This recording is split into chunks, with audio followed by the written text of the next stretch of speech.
Eh, kita sekarang pembacaan di Kejadian 11 sampai 14 ya, Ibu-ibu. Kejadian 11 sampai 14. Oke. Eh, kita bagi 5 ayat 5 ayat ya. Boleh? Ya. Pertama Ibu Juli, kemudian Ibu Nur Cahya, Ibu Dede, Ibu Bu Yohana ada nggak ya? Oh ya Ada, ada. Bu. Bu Yohana, Ibu Mhm. Lorita, kemudian Ibu Christine, Mhm. Ibu Rahayu, Ibu Naceh, Ibu Dewi, dan saya. Ya. Oke, Ada di chat ya urutannya ya. sudah ditulis ya, Bu? Sudah, Oke, Bu. Baik, saya baik. mulai ya. Ya. Kejadian 11 ayat 1 sampai 5. Menara Babel. Adapun seluruh bumi, satu bahasanya dan satu logatnya. Maka berangkatlah mereka ke sebelah timur dan menjumpai tanah datar di tanah Sinear. Lalu menetaplah mereka di sana. Ayat 3, mereka berkata mereka berkata seorang kepada yang lain, marilah kita membuat batu bata dan membakarnya baik-baik. Lalu bata itulah dipakai mereka sebagai batu dan tergala-gala sebagai tanah liat. 4. Juga kata mereka, marilah kita dirikan bagi kita sebuah kota dengan sebuah menara yang puncaknya sampai ke langit. Dan marilah kita cari nama, supaya kita jangan terserak ke seluruh bumi. 5. Lalu turunlah Tuhan untuk melihat kota dan menara yang didirikan oleh anak-anak manusia itu. Amin. Amin. Ayat ayat Selanjutnya, 6, saya kan? iya, Bu Nur Cahya. Dan ia berfirman, mereka ini satu bangsa dengan satu bahasa untuk semuanya. Ini barulah permulaan usaha mereka. Mulai dari sekarang, apapun juga yang mereka rencanakan, tidak ada yang tidak akan dapat terlaksana. Baiklah, kita turun dan mengacau balaukan di sana bahasa mereka, sehingga mereka tidak mengerti lagi bahasa masing-masing. Demikianlah mereka diserahkan Tuhan dari situ ke seluruh bumi. Dan mereka berhenti mendirikan kota itu. Itulah sebabnya sampai sekarang nama kota itu disebut Babel. Karena disitulah dikacaubalaukan Tuhan bahasa bumi, dan dari situlah mereka diserahkan Tuhan ke seluruh bumi. Keturunan Sem. Inilah Ibu keturunan Sem. Setelah Sem berumur 100 tahun, ia memperanakkan Al-Paksad 2 tahun setelah air bah itu. Amin. Amin. Sekarang Ayat Ibu 11. Dede. Ya, ayat 11 sampai 15. Sem masih hidup 500 tahun setelah ia memperanakan Arpaksad. Dan ia memperanakan anak-anak lelaki dan perempuan. 12. Setelah Arpaksad hidup 35 tahun, ia memperanakan Selah. 13. Arpaksad masih hidup 403 tahun setelah ia memperanakan Selah. Dan ia memperanakan anak-anak lelaki dan perempuan. 14. Setelah Selah hidup 30 tahun, ia memperanakan Eber. 15. Selah masih hidup 403 tahun setelah ia memperanakan Eber. Dan ia memperanakan anak-anak lelaki dan perempuan. Amin. Amin. Bu Yohana. Ya. 16. Setelah Eber hidup 34 tahun, ia memperanakan Peleg. 17. Eber masih hidup 430 tahun setelah ia memperanakan Peleg, dan ia memperanakan anak lelaki dan perempuan. 18. Setelah Peleg hidup 30 tahun, ia memperanakan Rehu. 19. Peleg masih hidup 209 tahun setelah ia memperanakan Rehu, dan ia memperanakan anak-anak lelaki dan perempuan. Saya, Bu. 20, Bu. Udah. Oke, 20. 20 setelah Rehu hidup 32 tahun ia memperanakan Serug. Amin. Amin. Ayat Kemudian 21 sampai 25. 21, Bu Lorita. Rehu masih hidup 207 tahun setelah ia memperanakan Serug dan ia memperanakan anak-anak lelaki dan perempuan. Setelah Serug hidup 30 tahun ia memperanakan Nahor. Serug masih hidup 200 tahun setelah ia memperanakan Nahor dan ia memperanakan anak-anak lelaki dan perempuan. Setelah Nahor hidup 29 tahun ia memperanakan Terah. 25, Nahor masih hidup 119 tahun setelah ia memperanakkan Terah dan ia memperanakkan anak-anak lelaki dan perempuan. Amin. Amin. Kemudian Bu Christine, monggo Bu.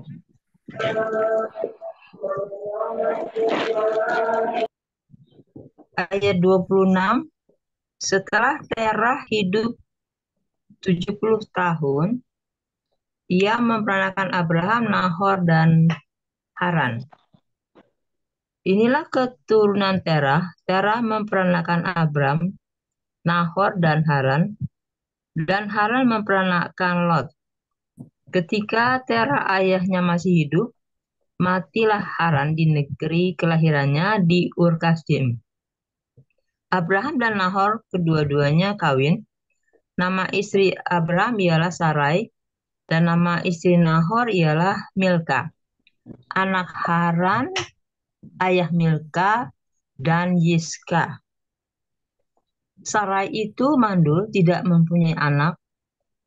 Lalu Terah membawa Abraham anaknya, serta cucunya Lot, yaitu anak Haran, dan Sarai menantunya, istri Abraham anaknya. Ia berangkat bersama-sama dengan mereka dari Ur Kasdim untuk pergi ke tanah Kanaan. Lalu sampailah mereka ke Haran dan menetap di sana. Amin.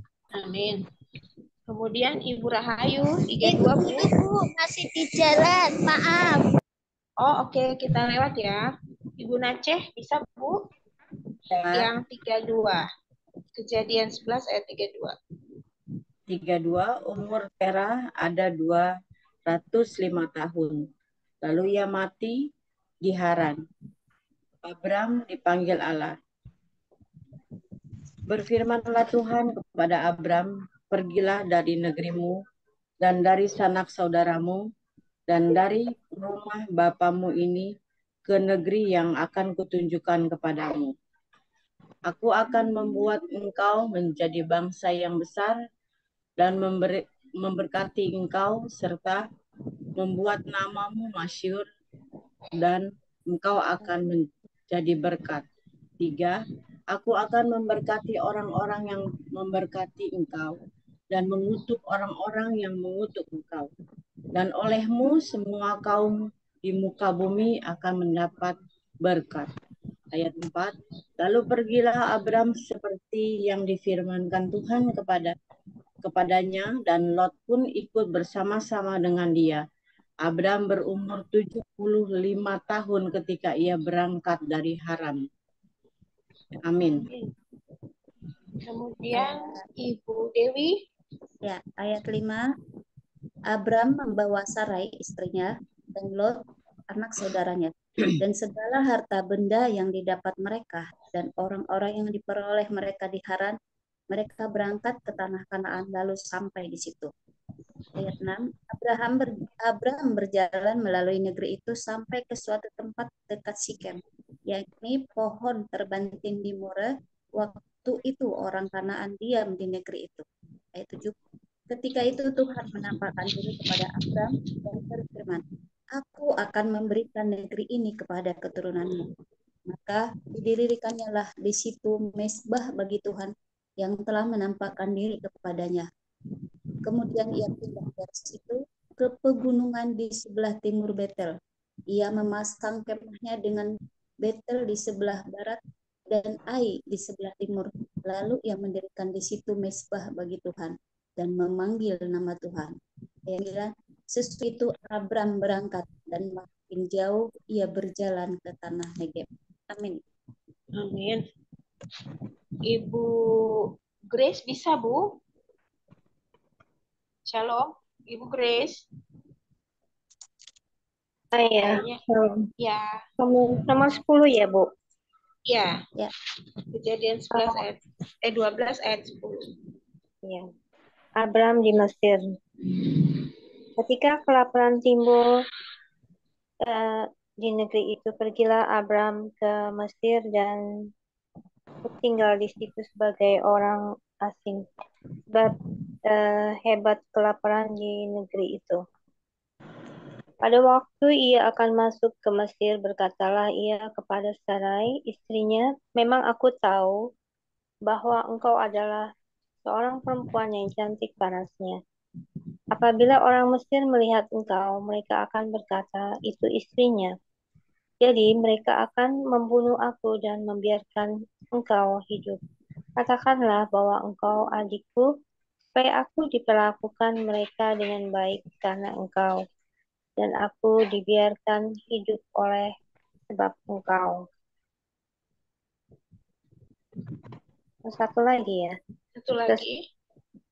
Sesudah Abram masuk ke Mesir, orang Mesir itu melihat bahwa perempuan itu sangat cantik. Amin. Ibu Marina bisa, Bu? 5 ayat dari 15. Dan ketika penggawa-penggawa Firaun melihat Sarai, mereka memuji-mujinya di hadapan Firaun, sehingga perempuan itu dibawa ke istananya. Firaun menyambut Abram dengan baik-baik perempuan itu. Dan Abram mendapat kambing domba, lembu sapi, keledai jantan, budak laki-laki dan perempuan, keledai betina dan unta. Tetapi Tuhan menimpakan tulah yang hebat kepada Firaun, demikian juga kepada isi istananya, karena Sarai istri Abram itu. Lalu Firaun Abram serta berkata, apakah yang kau perbuat ini terhadap aku? Mengapa tidak kau beritahukan bahwa ia istrimu?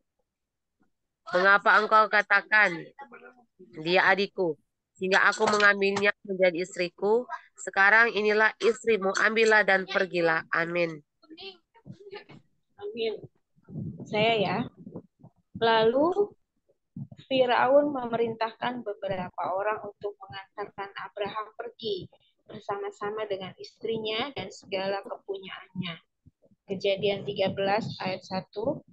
Maka Abraham dan Lot berpisah. Maka pergilah Abraham dari Mesir ke tanah Negeb dan istrinya dan segala kepunyaannya. Dan Lot pun bersama-sama dengan dia. Adapun Abraham sangat kaya, banyak ternak, perak dan emasnya.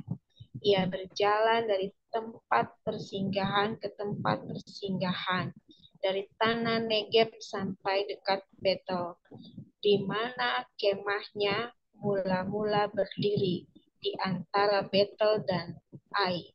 Ke tempat mesbah yang dibuatnya dahulu di sana. Disitulah Abraham memanggil nama Tuhan. Lalu Lot yang ikut bersama-sama dengan Abraham mempunyai domba dan lembu dan kemah. Amin. Kejadian 13 ayat 6. Tetapi negeri itu tidak cukup luas bagi mereka untuk diam bersama-sama, sebab harta milik mereka amat banyak, sehingga mereka tidak dapat diam bersama-sama. 7. Karena itu terjadilah perkelahian antara para gembala Abram dan para gembala Lot. Waktu itu orang Kanaan dan orang Feris diam di negeri itu. 8. Maka berkatalah Abram kepada Lot, janganlah kiranya ada perkelahian antara aku dan engkau dan antara para gembalaku dan para gembalamu, sebab kita ini kerabat. 9. Bukankah seluruh negeri ini terbuka untuk engkau? Baiklah, pisahkan dirimu daripadaku. Jika engkau ke kiri, maka aku ke kanan. Jika engkau ke kanan, maka aku ke kiri. 10. Lalu Lot melayangkan pandangannya, dan dilihatnya lah bahwa seluruh lembah Yordan banyak airnya, seperti taman Tuhan, seperti tanah Mesir, sampai ke Zoar. Hal itu terjadi sebelum Tuhan memusnahkan Sodom dan Gomora. Amin. Amin. Berikutnya Bu Nur Cahya, bisa? 11. Sebab itu sebab itu Lot memilih baginya seluruh lembah Yordan itu. Lalu ia berangkat ke sebelah timur dan mereka berpisah. Abram menetap di tanah Kanaan, tetapi Lot menetap di kota-kota lembah Yordan dan berkemah di dekat Sodom. Adapun orang Sodom sangat jahat dan berdosa terhadap Tuhan. Setelah Lot berpisah daripada Abram,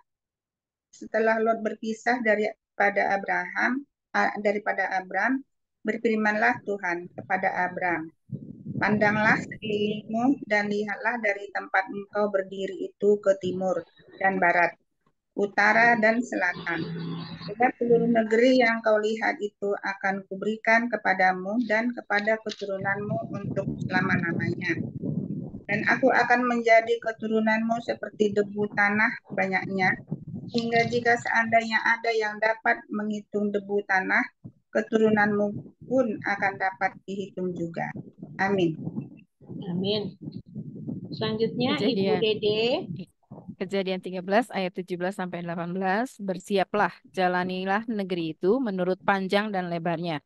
Sebab kepadamulah akan kuberikan negeri itu. Sesudah itu, Abram memindahkan kemahnya dan menetap di dekat pohon-pohon tarbantin di Mamre, dekat Hebron.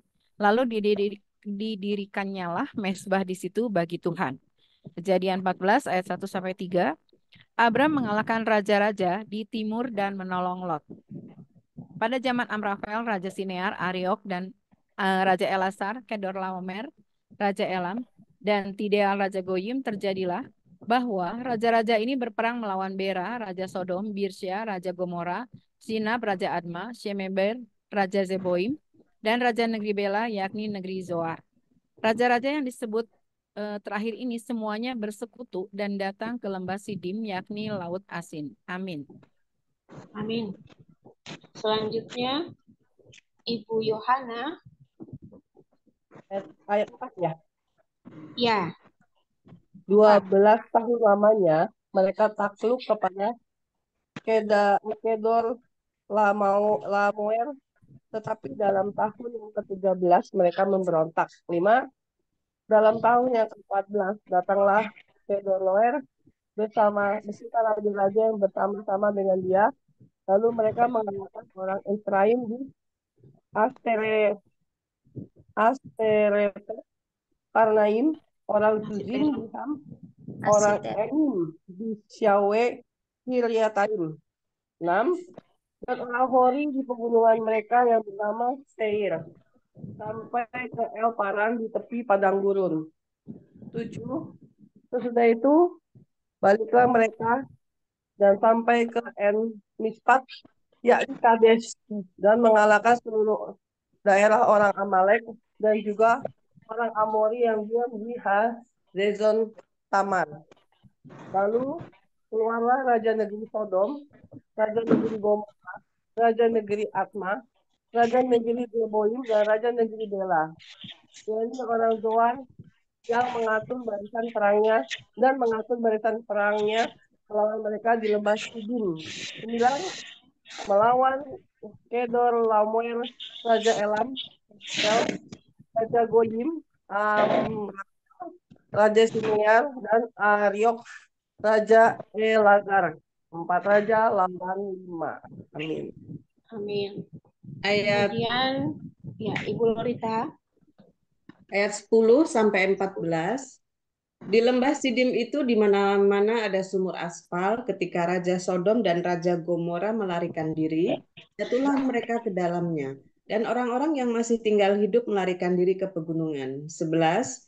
Segala harta benda Sodom dan Gomora beserta segala bahan makanan dirampas musuh, lalu mereka pergi. 12. Juga Lot anak saudara Abram beserta harta bendanya dibawa musuh, lalu mereka pergi, sebab Lot itu diam di Sodom. 13. Kemudian datanglah seorang pelarian dan menceritakan hal ini kepada Abram, orang Ibrani itu, yang tinggal dekat pohon-pohon tarbantin kepunyaan Mamre, orang Amori itu, saudara Eskol dan Aner, yakni teman-teman sekutu Abram. 14. Ketika Abram mendengar bahwa anak saudaranya tertawan, Maka dikerahkannyalah orang-orangnya yang terlatih, yakni mereka yang lahir di rumahnya, 318 orang banyaknya, lalu mengejar musuh sampai ke Dan. Amin. Amin. Bu Rahayu sudah bisa baca, Bu? Ibu belum tadi ayat terakhir. Oke. Ya. Ayat 15 sampai 24. Ya. Dan pada waktu malam berbagilah mereka, ia dan hamba-hambanya itu, untuk melawan musuh. Mereka mengalahkan dan mengejar musuh sampai ke Hoba di sebelah utara Damsyik. 16. Dibawalah kembali segala harta benda itu, juga Lot anak saudaranya itu serta harta bendanya dibawanya kembali. Demikian juga perempuan-perempuan dan orang-orangnya. Ayat 17, pertemuan Abraham dengan Melkisedek. Setelah Abraham kembali dari mengalahkan Kedorlaomer dan para raja yang bersama-sama dengan dia, maka keluarlah Raja Sodom menyongsong dia ke lembah Syawe, yakni lembah raja. 18, Melkisedek Raja Salem membawa roti dan anggur.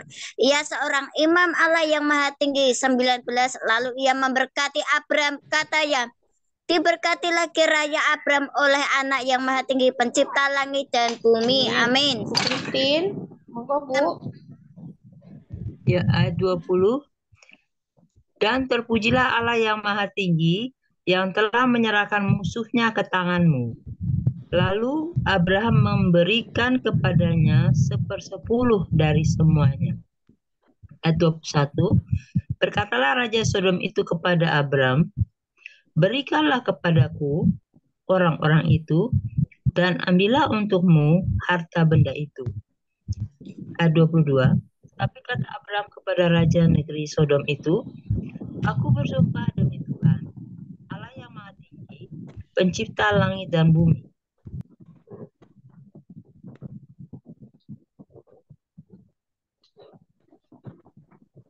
Lanjut, Bu. Lanjut aja, tinggal 2 ayat. Jangan dapat berkata, aku telah membuat Abraham menjadi kaya.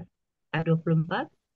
Kalau aku, jangan sekali-kali hanya apa yang telah dimakan oleh bujang-bujang ini, dan juga bagian orang-orang yang pergi bersama-sama dengan aku, yakni Aner, Eskol, dan Mamre. Biarlah mereka itu mengambil bagiannya masing-masing. Amin. Amin. Amin. Haleluya. Ya, Ibu-ibu sekalian, kita sudah baca di Kejadian 11 ayat 14 ya. Mari kita renungkan dulu firman-Nya, nanti kita tanggapi bersama. Silakan Bu Juli.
Iya.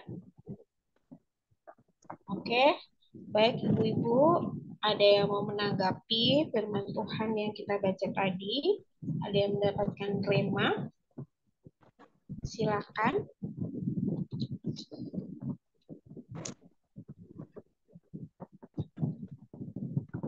Ada? Ibu siapa? Merenung, Bu. Lagi merenung semua. Bu Christine mungkin sudah Itu dapat, Bu? bagus-bagus ini.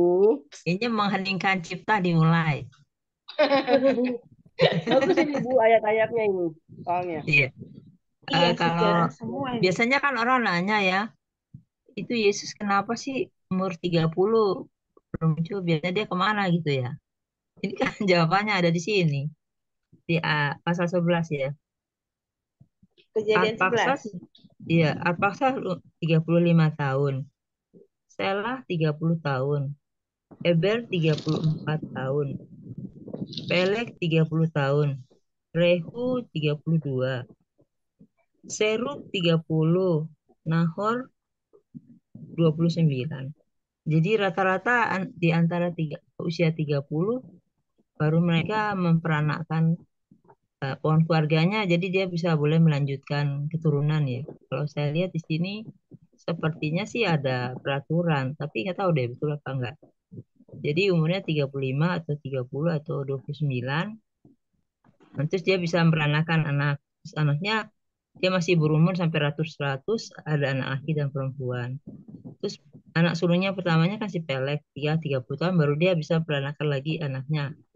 Jadi istilahnya pohon keluarganya sepertinya umurnya di 29 atau 30 atau 35 nih ya kalau Alpaksa kurang lebih umurnya 30 tahunan gitu.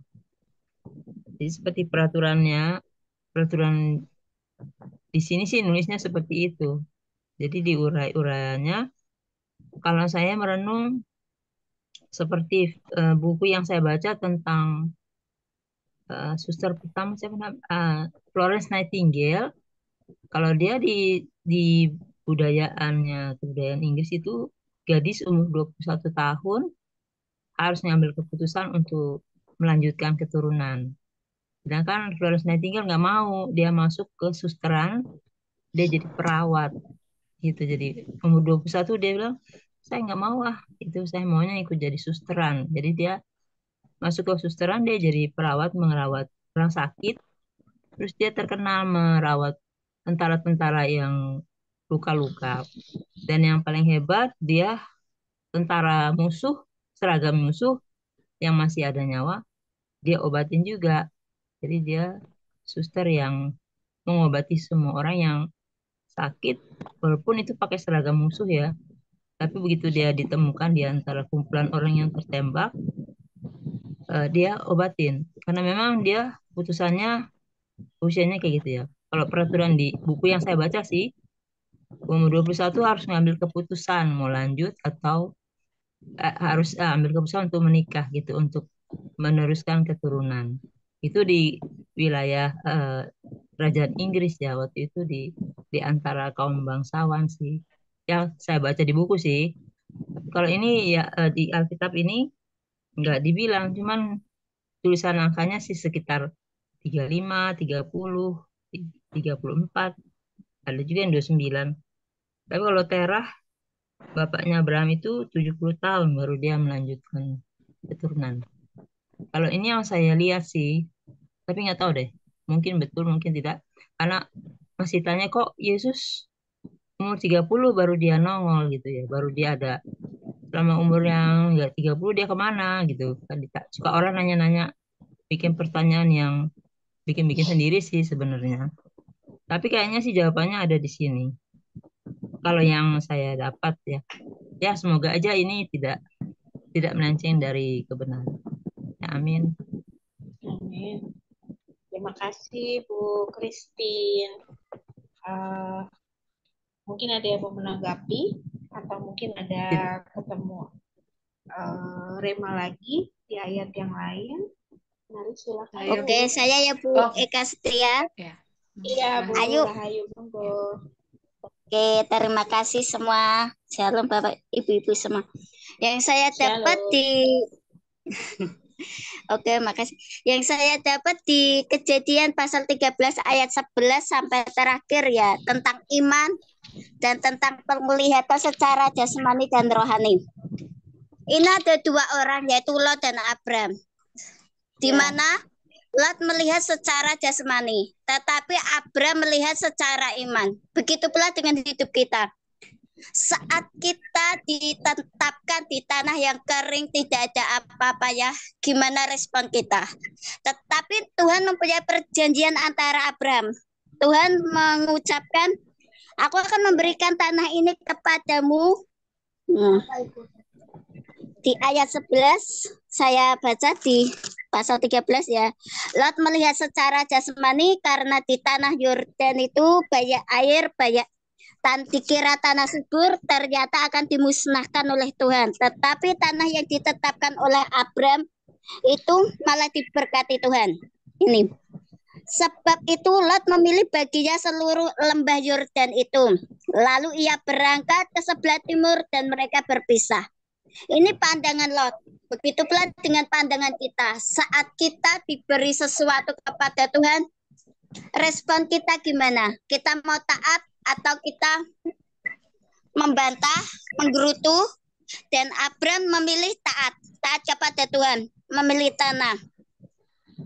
Dan yang ayat 16 itu Tuhan menjanjikan, dan aku akan menjadikan keturunanmu seperti debu tanah banyaknya, sehingga jika seandainya ada yang dapat menghitung debu tanah, keturunanmu pun akan dapat dihitung juga. Bersiaplah dan jalanilah negeri itu menurut panjang dan lebarnya, sebab kepadamulah akan kuberikan negeri ini.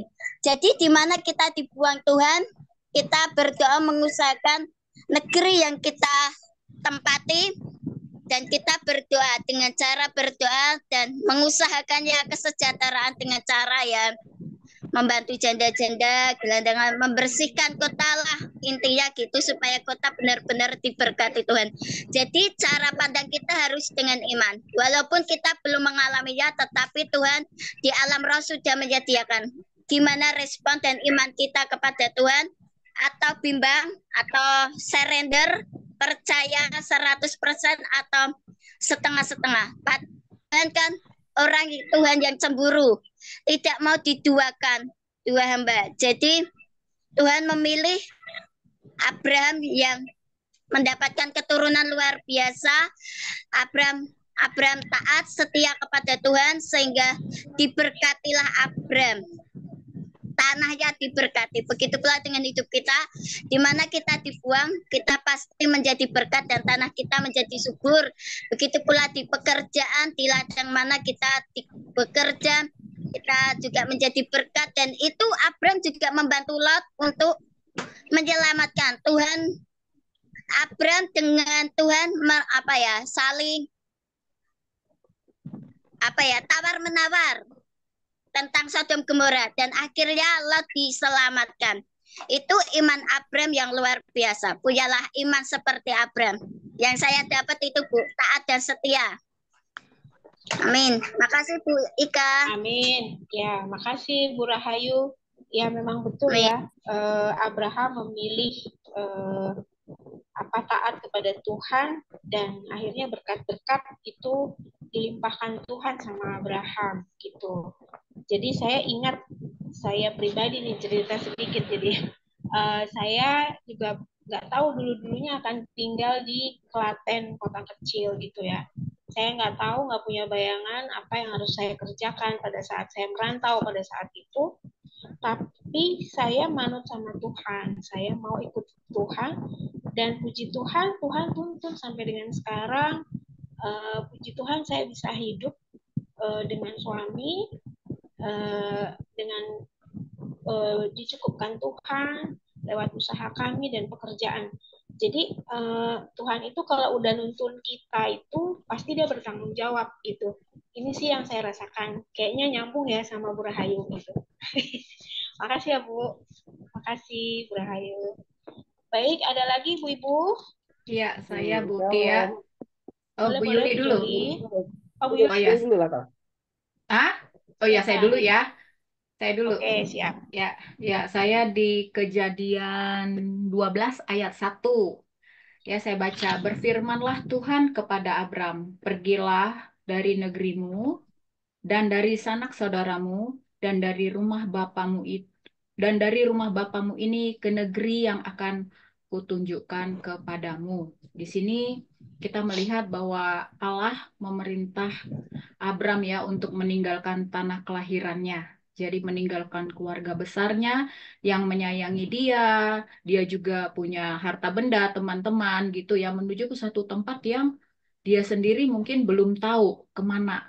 Nah, itu saya melihatnya begini, siapa sih yang tidak menyukai kenyamanan gitu ya? Ini kan saya lihat bahwa Abram diutus padahal dia hidupnya sudah nyaman, punya keluarga yang oke, terus punya teman-teman yang oke, terus tiba-tiba pergi ya. Jadi saya lihat siapa sih yang nggak suka kenyamanan gitu ya? Terus tiba-tiba disuruh pergi, meninggalkan pekerjaan yang sudah mapan, lalu keluarga yang harmonis, ya, tempat tinggal dan lingkungan yang oke, gitu kan. Rasanya berat kan pasti kalau kita harus meninggalkan itu semua gitu. Nah, saya ingat Iya, kemarin betul. si Ayu ya yang bilang Nuh itu apa dilihat seperti orang gila disuruh membuat bahtera gitu ya.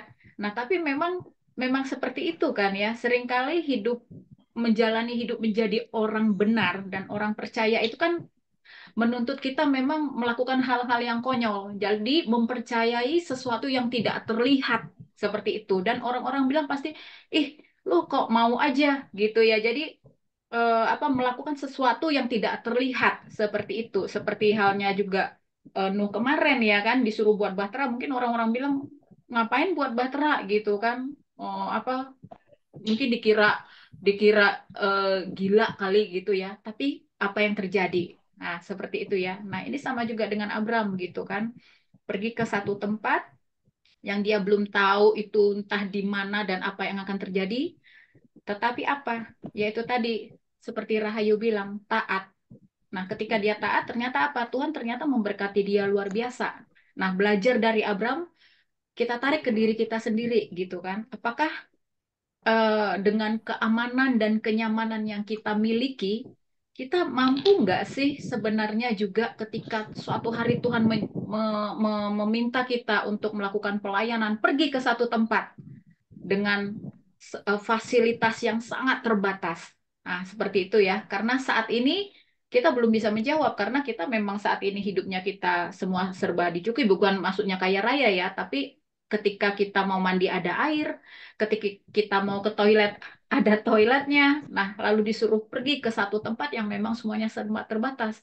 Apakah kita mampu atau kita enggan gitu ya terlibat dalam penggenapan janji Tuhan karena keamanan dan kenyamanan yang kita punya. Itu aja Bu Eka. Jadi belajar dari Abram untuk tetap taat dan setia walaupun kadang-kadang terlihat konyol tetapi rancangan Tuhan itu indah tepat pada waktunya. Seperti itu Bu Eka. Terima kasih. Amin. Oh, Terima saya kasih Bu tambahkan bisa nggak Joli. ya? Boleh. Bu Kalau Christine. kalau saya umat Kristen kan pergi ke pedalaman ya. Oh, ada gereja cabang di pedalaman di pelosok-pelosok.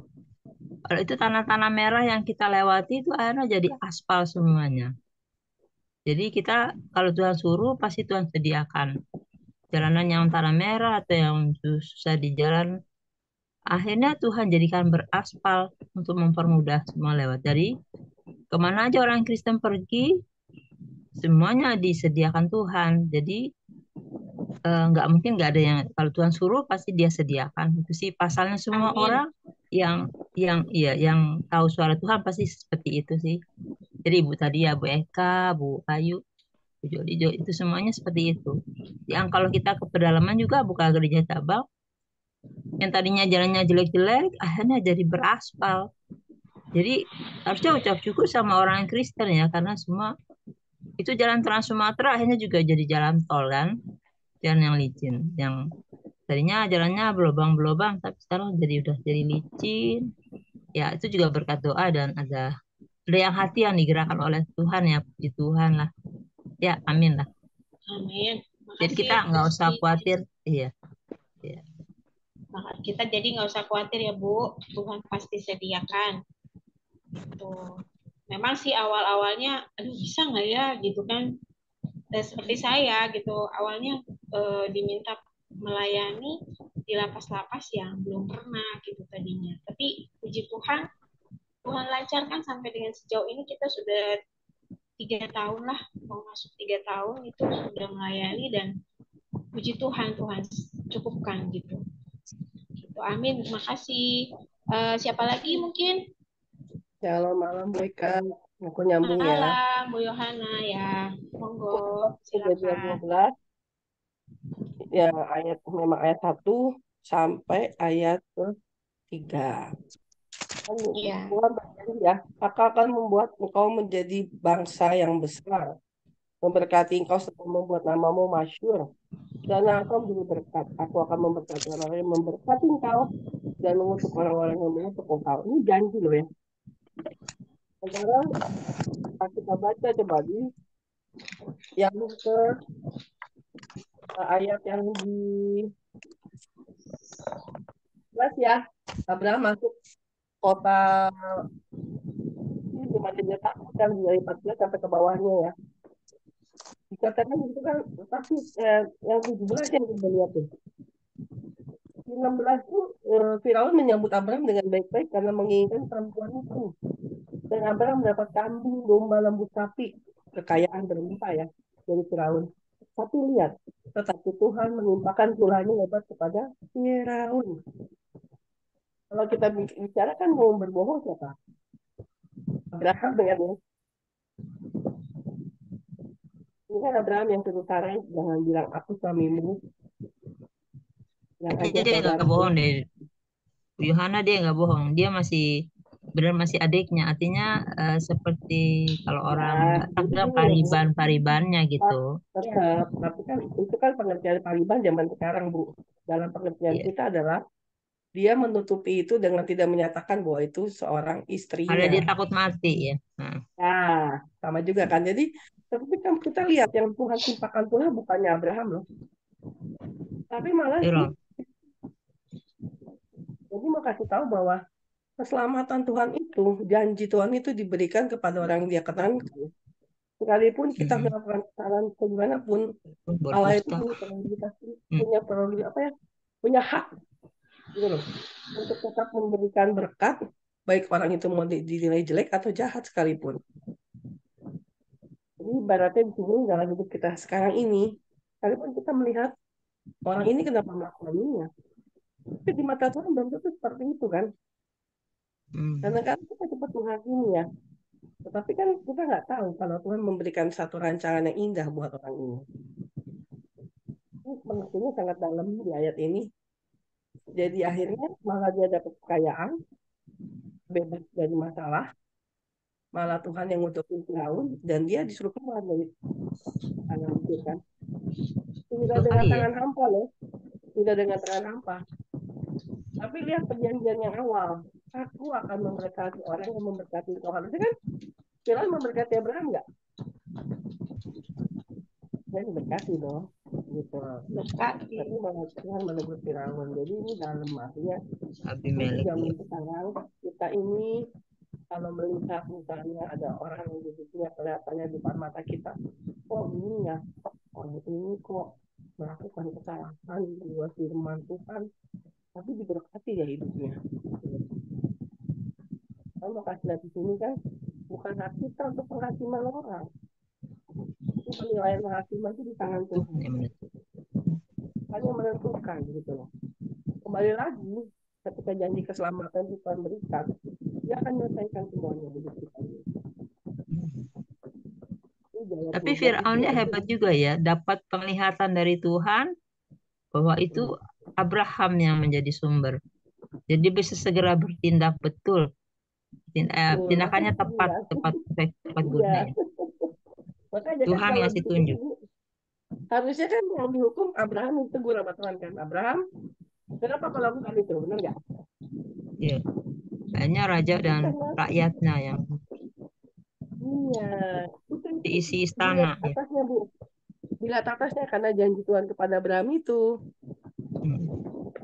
Bahwa janjinya tetap ya dan amin buat orang yang dipilih. Itu terkenanan. Abraham itu dapat terkenan jadi bapak segala bangsa. Mudah loh. Itu bisa juga Bapak segala cara iman cara kan Tuhan gitu. membuat Abraham jadi dapat kekayaan. Tuh, makanya kan lucu kan? Dibilangin kan? Malah Abraham yang berbuat seperti itu, hikmat itu kita bilang hikmat lah ya.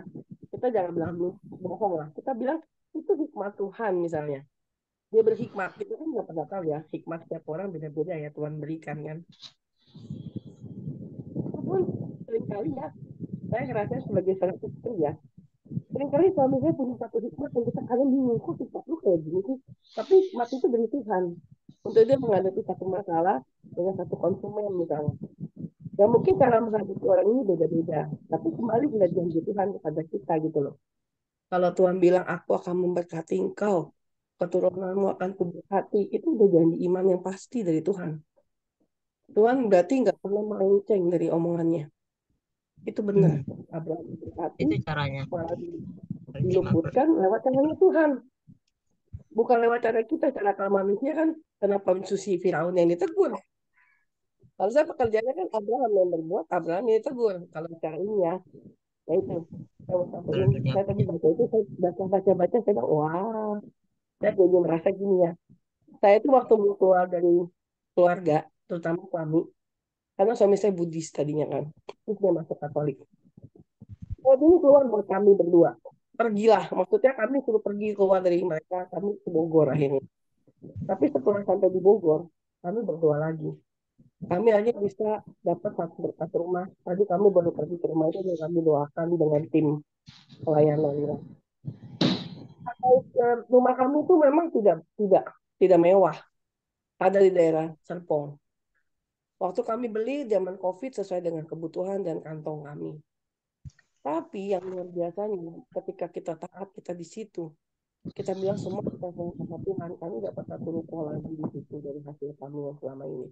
Dan luar biasanya tempat itu ternyata ada 40 kakak orang kecil.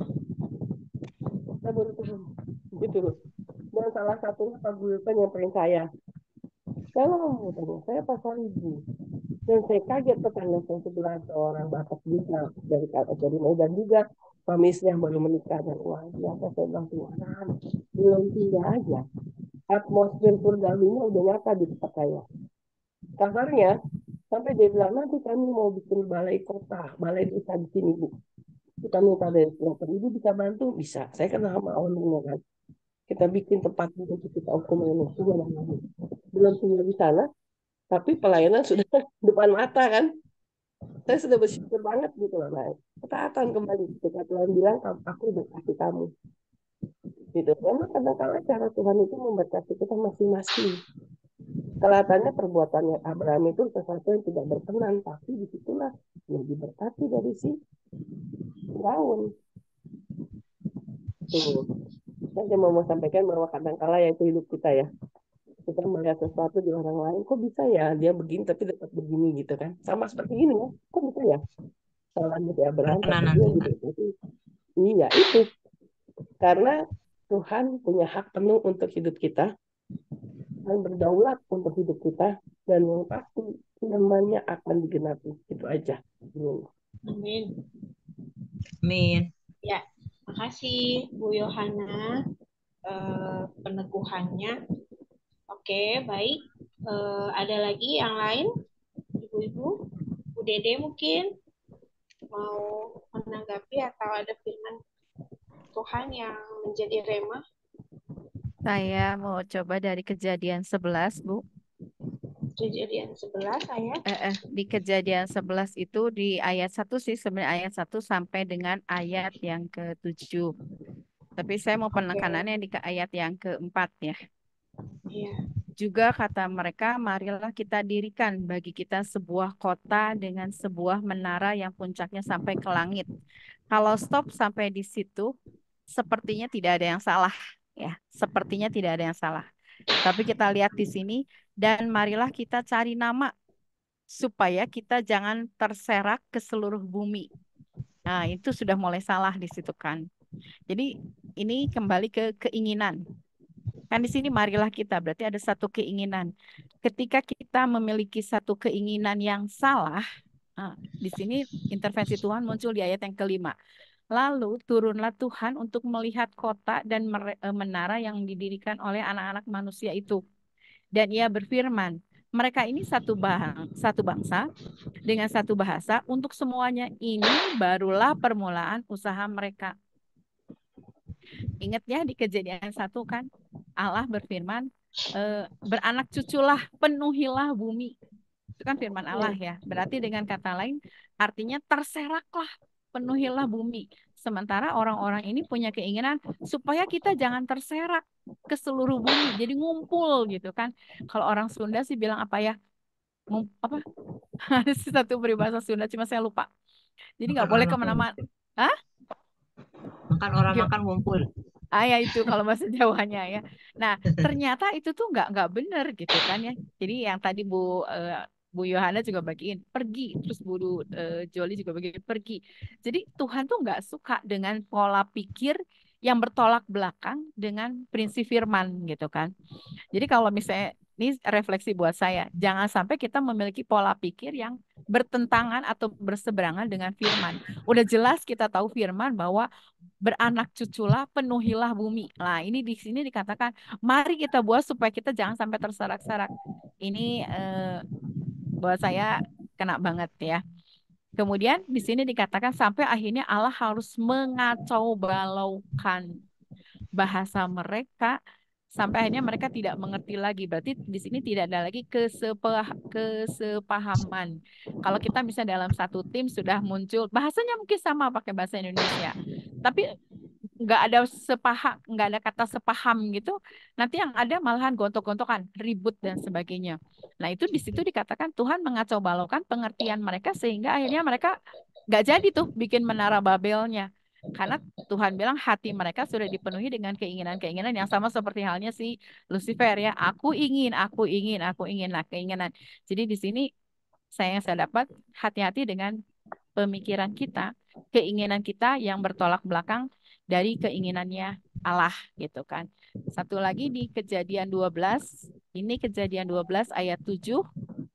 Ketika itu Tuhan menampakkan diri kepada Abram dan berfirman, aku akan memberikan negeri ini kepada keturunanmu.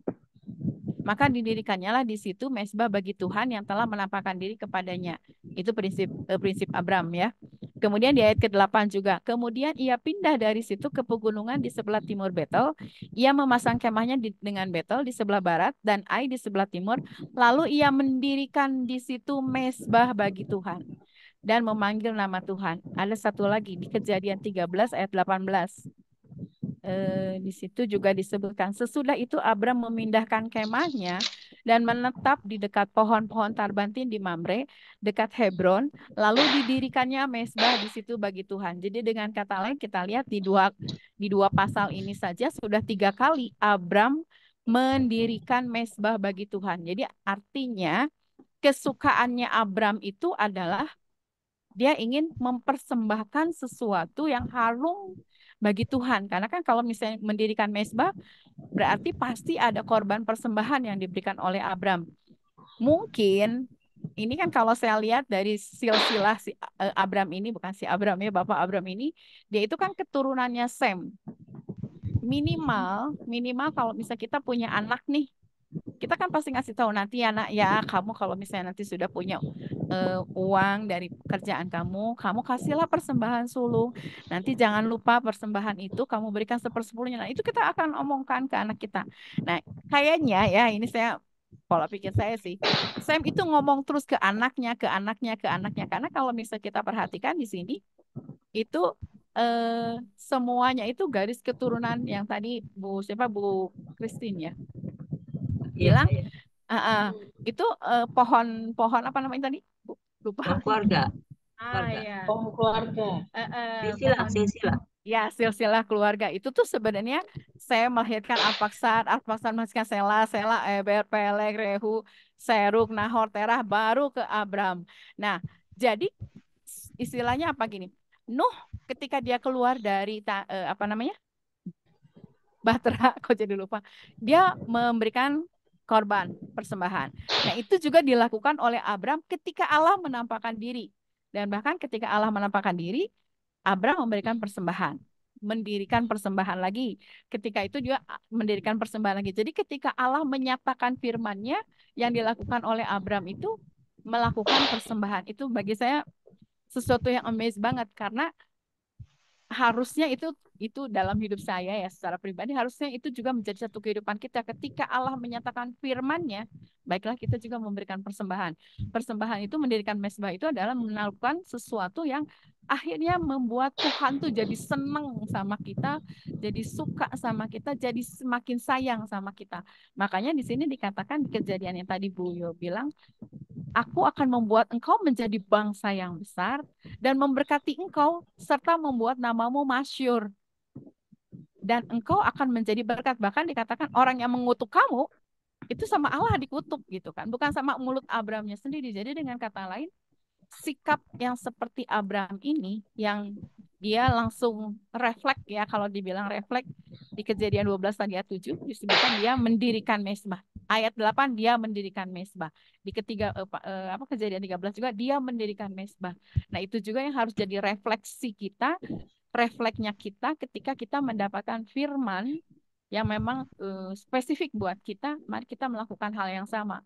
Karena ketika itu terjadi, maka perkenanan Allah yang kita carikan selama di dunia ini adalah perkenanan Allah ya. Ketika itu terjadi, maka perkenanan Allah itu akan ada bersama-sama dengan kita. Jadi ini yang amazed banget ya. Kalau Nimrod tadi kan, marilah kita mendirikan sesuatu yang di luar kehendak Tuhan. Sementara kalau Abram enggak. Dia dapat firman, dia persembahkan korban. Dia dapat firman, dia persembahkan korban. Jadi ya mungkin kita nggak mau persembahkan korban seperti halnya Abram ya, potong kambing, potong domba, tapi kita mempersembahkan hidup kita, itu hati kita yang akhirnya memang menyukakan Tuhan, hati yang tidak diliputi oleh iri dan tidak sebagainya. Itu sih yang bagi saya ini luar biasa banget gitu. Jadi ketika kita melakukan hal yang tidak diperkenan Tuhan, ingat Tuhan pasti ya akan kacau balaukan ya, tidak ada lagi kesepahaman. Tapi ketika melakukan hal yang disukai Tuhan, maka perkenanan Tuhan itu bukan hanya satu tapi berkali lipat ganda gitu. Itu sih yang saya dapat Bu Eka. Makasih. Wow, luar biasa sekali Bu Dede ya. Saya juga ikut merinding dengernya. Memang benar ya, kalau kita nggak ikut firman Tuhan itu kacau balau lah hidup kita. Seperti yang di sini nih, gitu ya. Tetapi tuh Abraham ini adalah contoh orang yang karib intim dengan Tuhan ya. Jadi Tuhan berkenan sama dia gitu, dan Tuhan mau memberkati dia. Kayak ya boleh dibilang ya Abraham ini sahabatnya Tuhan ya, karena dia mau dengar-dengaran, mau melakukan gitu ya. Nggak pikir-pikir, yang penting aku lakukan menyenangkan Tuhan aja. Nah, kiranya kita bisa menyenangkan Tuhan ya, ibu-ibu, biar Tuhan berkenan sama kita gitu. Oke, makasih Bu Dede. Selamat datang untuk Ibu Ridawati ya. Dengan Ibu Sandra. Selamat datang. Kita baca di Kejadian 11 sampai 14 Bu. Mungkin mau menanggapi, ada lagi Bu-Ibu?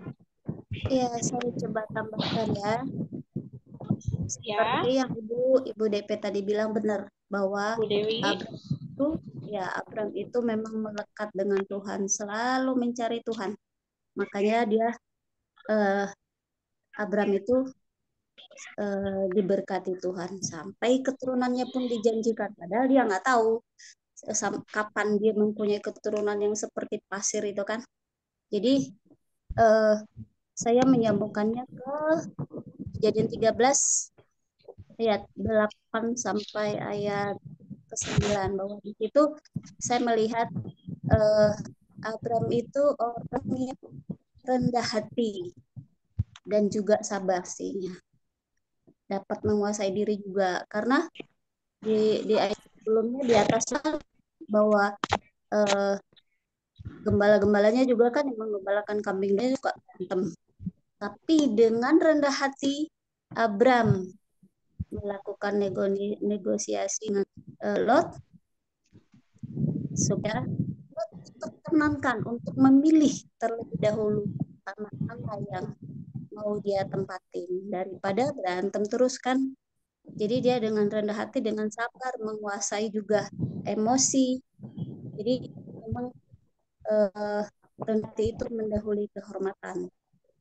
Dan juga penguasaan diri juga seperti di Amsal, orang yang menguasai diri itu akan merebut kota. Itu di 15 kalau nggak. Dan orang yang sabar juga menjadi pahlawan.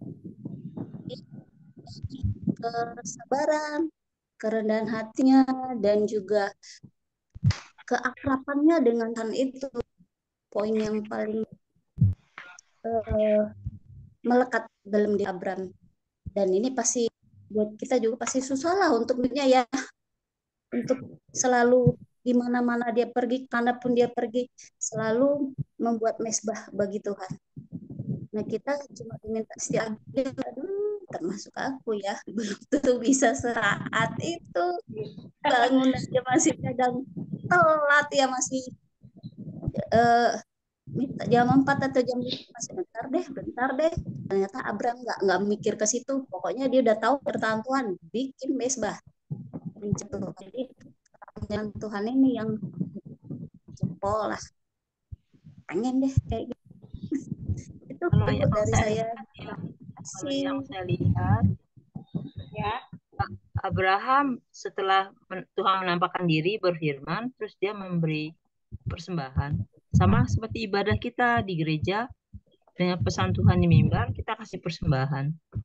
Terus yang jadi debu tanah ini kita karena kita keturunan Abraham, dan kita debu yang kembali menjadi debu. Dan itu keturunan Abraham itu banyak sekali karena pengikut Kristus, beberapa orang beriman.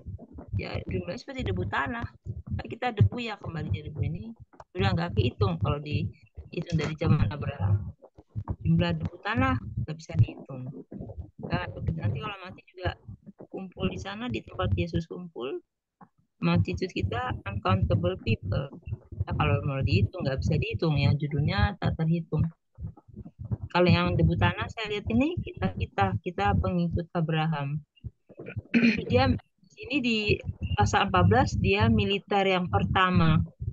Dia melatih orang-orang untuk berperang. Ini mereka di ayat yang 14 ya. Yang lahir di rumahnya ada 318 orang. Dia mengejar musuh dan dia menang perang. Dia rebut Lot, dia mengejar sampai ke Damsik ya. Semuanya harta benda yang dicuri diambil kembali. Juga Lot anak saudaranya, harta bendanya, perempuan-perempuan dan orang-orangnya semua diambil kembali. Jadi dia militer yang pertama mengambil keputusan dan dia bisa mendidik orang-orang lahir di rumahnya untuk dilatih berperang dan menang perang. Akhirnya sesudah menang dia memberi persembahan untuk Raja Shalom itu si Melkisedek ya. Dia memberi perpuluhan dari semua hasil peperangannya yang diambil, 1/10 dikasih. Dan itu yang paling menarik, dia Raja Salem ini memberi roti dan anggur. Artinya seperti ada perjamuan anggur dan roti yang pertama sesudah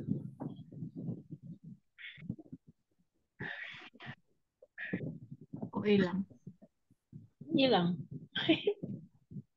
Wah, kepental kayaknya nih. Oh, masuk lagi. Shalom, Bu Christine. Kepental ya? Pental ya? Terpental ya. Kayaknya. Ya udah tapi udah selesai kok. Udah, oke. Makasih Bu Dewi juga makasih. Jadi memang betul sosok Abraham ini adalah panutan ya. Jadi dia rendah hati, punya penguasaan diri, juga bijaksana saya rasa. Jadi Tuhan juga senang berkarib dengan Abraham. Oke, ada lagi ibu-ibu yang mau sharing, dapat rema. Bu Nace mungkin?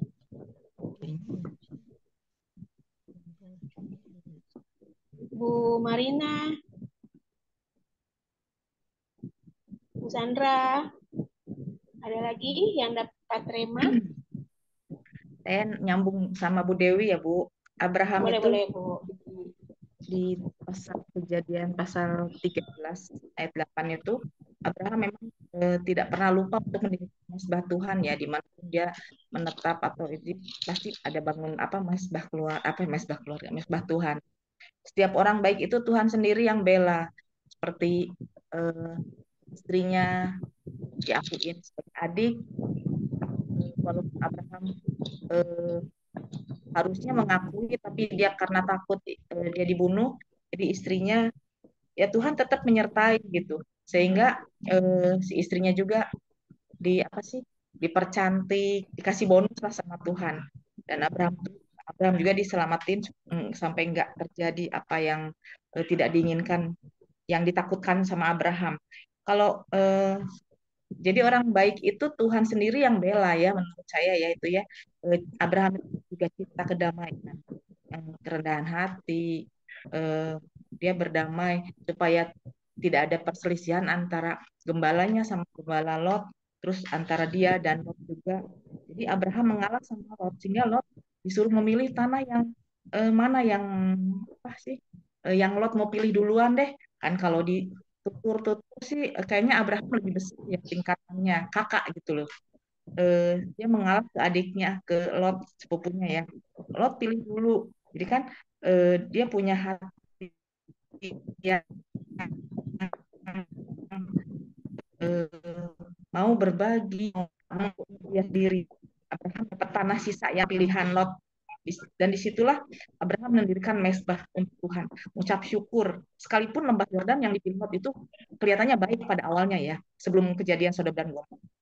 Yang dapat saya rema di sini, bahwa apapun yang kita dapat baik, yang tidak baik pun Tuhan tetap menyertai kita. Asal kita taat, setia, percaya sama Tuhan. Kalau Tuhan tuh turut bekerja buat kita. Itu aja Ibu. Amin. Terima kasih. Ya, amin. Makasih Bu Sandra. Jadi memang seperti yang kita bicarakan tadi ya, sosok Abraham itu adalah orang yang baik dan berkenan sama Tuhan, dan Tuhan bela setiap jalan hidupnya gitu ya. Dan luar biasa banget, saya juga dapat rema hari ini bahwa pribadi yang dikenal Tuhan itu pasti Tuhan tuntun, Tuhan bela, Tuhan sertai di dalam setiap langkah hidupnya gitu. Oke, ada lagi ibu-ibu yang mau sharing? Dapat rema apa lagi? Siapa nih yang belum ya? Bu Ridawati mungkin? Belum, Bu. Belum. Oke. Ya, Bu. Ibu Grace? Bu Grace belum ya? Bu Lorita tidak ada. Lorita ada kok. Lorita ada. Itu tapi nggak ada orangnya, Bu. Ada orangnya. Mungkin Gambar pohon dari aja ya. belakang. Iya. Dari tadi gambar pohon aja ya. Enggak sih, kayaknya baru keluar ada perlu kan.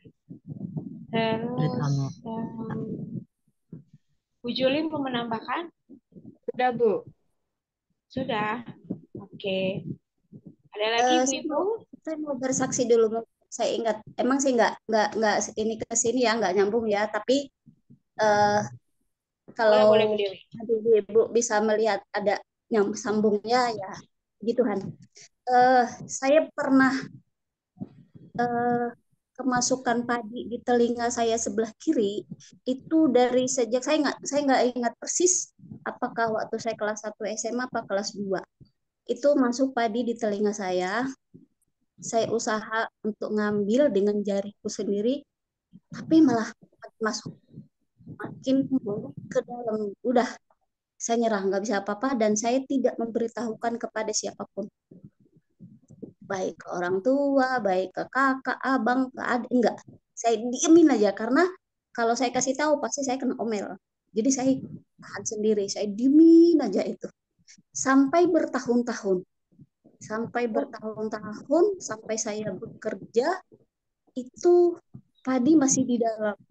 Jadi waktu itu, saya masih ingat, suka keluarlah cairan, terus kalau saya kucek-kucek kuping saya itu kayaknya gede banget, jadi kemungkinan udah infeksi. Tapi saya tahan-tahan itu sampai kemudian saya bekerja sekitar 2 tahunan, lebih kali ya. Tahun ketiga apa keempat itu saya bekerja, saya selalu tidur sebelah kiri gini ke bantal, berharap itu padi keluar sendiri. Terus udah begitu aja tiap hari, tiap malam kalau tidur sebelah kiri. Kalau pas terbangun ke kanan, balik lagi ke kiri. Udah gitu, itu tadi sekitar mungkin tahun ketiga atau keempat saya bekerja, itu pagi-pagi saya lihat udah keluar di bantal. Oh, luar biasa. Ya, keluar. Aku berpikir udah penderitaanku kelar nih gitu, udah keluar kan. Jadi pada saat itu kuping saya pun agak kurang pendengarannya. Jadi kalau orang bicara itu kalau nggak deket, saya nggak begitu dengar. Harus deket dan harus agak kencang. Nah gitu, udah begitu terus. Aku pikir udah selesai lah penderitaanku nih, udah keluar dia, senang banget keluar. Tapi ternyata enggak. Dan saya tidak pernah kepikiran untuk pergi ke dokter. Tidak pernah kepikiran. Udah gitu, setiap hari itu cairan dari kupingku itu keluar. Kadang warnanya kuning, kadang hijau, bertahun-tahun sampai saya menikah. Udah gitu, menikah, terus aku kasih tahu suami, kalau saya keluhan ada di kuping. Saya ceritain. Nah, dia tidak begitu menanggapi, masih mungkin nggak percaya atau gimana, tapi dia tahu kalau misalnya kita keluar mau gereja, mau pergi kemana, mau pesta, saya selalu bawa cotton bud. Kalau tidak tisu itu nggak pernah lepas dari tasku itu dan cotton bud itu, karena itu yang aku bikin untuk mengambil cairan yang selalu keluar, dan itu nggak di tiap hari dan mungkin tiap detik itu selalu meleleh. Tapi saya tidak pernah kepikiran untuk pergi ke dokter. Nah setelah itu suami pernah tai kupingnya itu dia ambil pakai cotton bud, malah masuk ke dalam. Terus dia ke dokter. Saya anterin karena dia nggak pernah berani kemana-mana tanpa anterin, temenin pasti gitu. Udah saya temenin ke THT di Kimia Farma. Terus dia ditembak itu kupingnya akhirnya keluar tuh. Itu sampai 2 kali dia pernah ke THT itu. Terus akhirnya saya ngomong, karena ini cairan kan nggak pernah berhenti, bau banget, dan saya di situ pun pendengaran juga masih belum normal, masih harus kenceng, kadang harus sampai 2 kali 3 kali baru jelas aku dengar. Udah gitu dia ngomong, jangan ke dokter. Kenapa? Sakit katanya. Sakit. Tapi saya lewat waktu ditembak nggak nangis, saya gituin kan. Saya tahan-tahan, katanya jangan, pokoknya sakit banget gitu. Oh ya udah, akhirnya saya juga nggak pernah kepikiran lagi, padahal itu dokter udah langganan kita dan baik banget, orang Padang, terus pernah pacaran sama orang Batak, jadi cerita lucu-lucuan jadinya itu di ruangan dokter itu. Akhirnya udah saya nggak kepikiran lagi untuk ke dokter. Kemudian 2021 pada saat ada proses hidup yang aku alami dan saya mulai ikut misbah doa pagi dari gereja Sion Philadelphia Jakarta. Saya ikutin terus pada saat misbah 2 pagi itu diminta untuk menyediakan minyak zaitun yang biasa, yang dari, tapi yang dia tidak menganjurkan yang mahal-mahal, pokoknya yang Mustika Ratu itu. Udah gitu didoakan, terus dibilang diolesin, pokoknya ke semua penyakit apapun olesan yang sudah didoakan itu, sambil juga imani dan perkatakan gitu. Jadi saya tiap hari itu saya olesin ke dalam, di luar, saya olesin tiap hari, dan tidak hanya pagi pada saat misbah 2 pagi, pokoknya sepanjang hari, pokoknya kalau udah agak mulai agak sakit, saya olesin dalam nama Yesus, saya olesin. Terus karena ada hal itu tadi, proses hidup saya itu, jadi saya tidak terlalu kepikiran ke situ lagi. Sampai di tahun 2022 pada bulan Februari saya baru merasa ada sesuatu yang hilang. Yang hilang itu apa? Cotton bud dan tisu. Tidak tidak habis-habis yang di rumah. Kok ini awet sih ada? Kok nggak pegang-pegang cotton bud lagi? Cotton bud juga awet. Tidak saya ini lagi nggak ngorek-ngorek lagi dan tidak ada gatal-gatal. Apa ya yang hilang ya? Apa ya yang kurang ya gitu. Karena itu setiap hari kemanapun saya, kadang ke warung aja saya pegang itu tisu. Nah itu tisu. Tunggu ibu-ibu.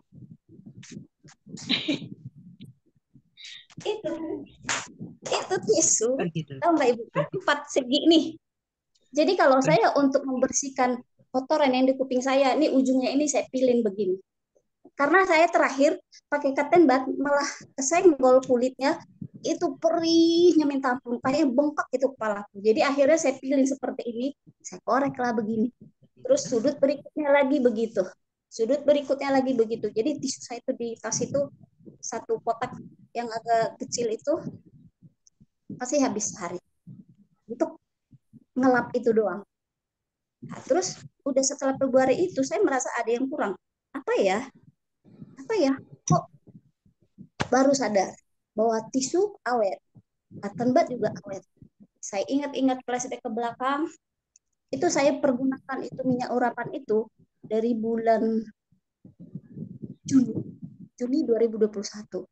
Saya ingat lagi kejadian-kejadiannya, ternyata Agustus 2021 itu udah nggak saya pakai lagi. Udah nggak ada rasa perih, nggak ada yang meleleh lagi. Terus pendengaranku juga mulai, orang tua juga ngomong udah dengar, nggak perlu lagi harus diulang-ulang. Udah itu saya di bulan Februari itu sampai saya ini lari ke dapur, puji Tuhan, pokoknya udah nggak tahu kayak apa lagi, saking senangnya itu saya nggak sadar. Apalagi di Desember itu saya banyak kegiatan, banyak hal, pokoknya itu pergumulan hidupku tuh benar-benar. Tapi ternyata Tuhan itu menyembuhkan yang tidak, padahal saya nggak doakan loh, saya cuma olesin aja dalam nama Yesus. Itu dalam nama Yesus dong. Jadi Iya, tidak pernah Ibu, jadi saya tidak pernah khusus dalam pas berdoa gitu menyembuhkan, enggak. Jadi pada saat saya olesin aja dalam nama Yesus, gitu aja. Tapi ternyata dalam proses 2 bulan aja sembuh itu kupingku yang sudah bukan hitungan setahun 2 tahun, puluhan tahun. Ya ampun. Biasa. Bayangin itu loh, masuk di kuping itu. Wow, luar biasa. Tuhan kasih kesembuhan loh. Iya. Terus puluhan tahun lagi ya. Aduh, gimana tuh? Aduh, bayanginnya. Tempat nggak dengar. Pergi arisan juga begitu. Pokoknya bersihin. Jadi kayak diem-diem aja gitu gini. Atau enggak saya pergi ke belakang punggung orang gitu. Dan kalau orang ngomong, saya tidak pernah berusaha untuk pengen tahu. Karena saya nggak jelas dengarnya, kecuali dia ngomong sama saya, udah saya deketin gitu. Pokoknya nggak cukup sekali 2 kali dia harus ngomong. Suami juga begitu. Kadang saya disuruh mengambil sesuatu, saya ngambilnya apa? Enggak dengar. Enggak. Emang apa? Sering banget itu. Tapi dia nggak pernah marah. Karena dia udah tahu, ini ada kurang di sebelah kiri. Tapi dia puji Tuhan. Luar biasa Tuhan Yesus. Puji Tuhan. Dalam nama Yesus. Luar biasa loh. Padahal itu puluhan tahun ya. Ya kan, bayanginnya aja, aduh ya amplop, terus keluar air tadi tuh loh, saya bayanginnya gimana. Kadang warnanya kuning, apalagi kalau tidur Bu, kalau tidur bantal itu udah pasti, jadi selalu keluar. Berarti udah habis tisu 1 mall ya? Satu. Tisu di tas habis, tisu sampai 1 mall. Tisunya 1 mall loh. Iya benar. Bertahun-tahun. Dewi dulu kalau nggak pegang tisu gelisah ya. Lupa bawa tisunya gelisah pasti dulu. Kalau saya nggak bawa tisu, sekarang gimana Bu? Jadi kalau saya nggak bawa, kalau di tas saya ternyata pergi atau ke gereja nggak ada tisu, udah gelisah banget. Dewi ditanyain Grace tuh. Iya, apa Bu? Pendengarannya sekarang gimana Bu? Puji Tuhan, sudah Sudah normal. lancar. Ih, luar biasa ya. Dengar Kita ceritanya sekarang tadi kalau aku ngomong geli. Dewi ya Dewi kalau kita ngomong sekarang udah langsung tangkep kan. Kalau dulu Udah mungkin kita denger ngomong nggak? Oh, iya ya. Pantas dulu kayaknya adem ayem rupanya. Jadi banyak mujizat Tuhan saya terima Luar dari mulai biasa. proses hidup saya 2021. Banyak hal dibukakan Tuhan. Pokoknya bersyukur banget ya Tuhan, kita itu baik. Amin, amin. Haleluya. Amin, amin, Luar amin. lagi suami balik Dewi. Amin. Amin. Kita bareng ya, kami aja sama suami. Iya. Ya, makasih Bu Dewi, luar biasa sekali kesaksiannya ya. Saya juga bingung itu kenapa beras bisa sampai kuping ya gitu ya. Bukan beras, Bu, padi. Jadi karena padi. Saya pernah cerita ada ke teman satu waktu kerja, jangan-jangan udah tumbuh tuh di dalam. Udah jadi sawah. Karena bukan padi sama gabah-gabahnya ya? Bukan iya sama gabahnya, Bu. Jadi kan sama otomatis gabah-gabahnya. Sawah itu Ibu udah berapa kali panen, Bu? Karena aku udah panen di dalam. Otomatis kan ada kayak duri-durinya gitu kan. Jadi itu yang membuat Ya, infeksi. gabahnya, ya. Makanya berpenanah gitu. Oh alah. Oke. Luar biasa sembuh ya Bu Dewi. Semangat melayani Tuhan. Amin, Tuhan menyembuhkan. Oke, ada lagi atau sudah kita tutup? Gimana Bu Juli? Ada lagi Bu ibu-ibu? Sudah rasanya, Bu. Sudah Jadi ya. aku tambahin dulu. Jadi kalau ada kalau udah lagi menyanyikan lagu Tuhan penyembuhku, kalau itu udah deh, saya udah itu luar biasa ya. Berderai-derai ya. Penyembuhku, kau sembuhkan hatiku gitu, udah. Bali ya Dewi. Tuhan penyembuhku, Kau Tuhan yang menyembuhkan. Kau berfirman, sembuhkanku, Kau Tuhan. Ini masih ingat yang kita di Bali nyanyi lagu itu? Ya Bu Joli, yang kita lagunya doain Don Mon. Cornelia. Saya lupa loh di situ bercerita, saya lupa, gak kepikiran ke situ. Mungkin ya memang harus disebut tempatnya ya. Pantesan Bu Joli perhatiin nggak? Dewi tuh sampai kusyuk banget lagu itu. Kita setel buat Cornelia ya, Tuhan taruh di hati saya tuh nyanyi lagu. Kaulah Tuhan penyembuhku. Ternyata itu juga buat Dewi ya. Jadi kita sekarang nyadarin ya, Tuhan itu luar biasa ya. Amin. Luar biasa. Oke. Oke. Kita sudahi pertemuan ini. Ada yang mau menambahkan atau meneguhkan lagi? Sudah ya? Baik, kalau gitu kita tutup dalam doa. Ibu Dede bisa tutup doa, Bu Dede? Ya, mari kita satu dalam doa. Oke, yuk mari kita sama-sama berdoa. Thanks God for everything. Terima kasih Tuhan Yesus, kami bersyukur kepada Engkau Tuhan. Allah yang kami sembah adalah Allah yang luar biasa. Allah yang tidak pernah meninggalkan kami sedetik pun. Terima kasih Tuhan untuk pemeliharaan hidup yang Kau berikan bagi setiap kami Tuhan. Lewat apa yang sudah kami lewati, perjalanan hidup kami selama ini Tuhan. Campur tangan Kau ada terus bersama-sama dengan kami Tuhan. Kami percaya Engkau adalah Allah yang super bagi kami. Allah yang luar biasa bagi kami. Tuhan, kami juga mengucap syukur kepada Engkau kalau pada malam hari ini kami sudah bisa membaca firman-Mu, merenungkan firman-Mu, mendapat rema dari setiap firman yang Kau sampaikan kepada setiap kami. Ajar kami Tuhan untuk kami boleh terus menghidupi firman itu, sehingga pertumbuhan secara rohani itu boleh nyata dalam hidup setiap kami Tuhan, anak-anak-Mu di komunitas perempuan pembaca Alkitab ini Tuhan. Kami berdoa Tuhan secara khusus, biarlah kiranya Allah terus memberikan kepada setiap kami penerangan-penerangan, pencerahan-pencerahan Bahkan Allah juga yang akan menyingkapkan pewahyuan-pewahyuan baru bagi setiap kami. Karena kami tahu Tuhan, barang siapa yang haus dan lapar akan firman-Mu, maka Engkau sendiri akan memberikan kepada setiap kami Tuhan sesuai dengan kapasitas iman kami. Biarlah kiranya Engkau juga yang menolong setiap kami Tuhan, sehingga Engkau boleh mendapati kami orang-orang yang diperkenan Engkau Tuhan, sama seperti halnya Engkau memperkenan Abram. Engkau juga memperkenan hidup kami Tuhan.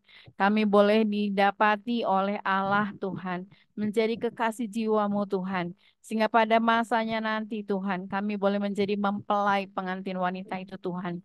Kami bersyukur sekali lagi Tuhan untuk waktu yang Kau berikan bagi setiap kami. Berdoa untuk Ibu Joli, untuk Ibu Eka, untuk Ibu Dewi, untuk Ibu Nace, untuk Ibu Christine, untuk Ibu Yo, untuk Ibu Sandra, Ibu Grace, Ibu Marina, Ibu Ridawati, dan juga untuk Ibu Ayu serta Ibu Lorita yang ada di komunitas ini. Tuhan, hikmat Allah mengalir atas mereka. Kau juga memakai mereka dalam pelayanan mereka masing-masing Tuhan. Biarlah kiranya campur tangan Kau juga ada atas setiap pelayanan mereka Tuhan. Terima kasih kalau sebentar kami akan beristirahat. Damai sejahtera Allah, sukacita Allah mengalir dalam hidup kami. Di dalam nama Yesus kami berdoa dan mengucap syukur senantiasa. Amin. Amin. Terima kasih. Amin.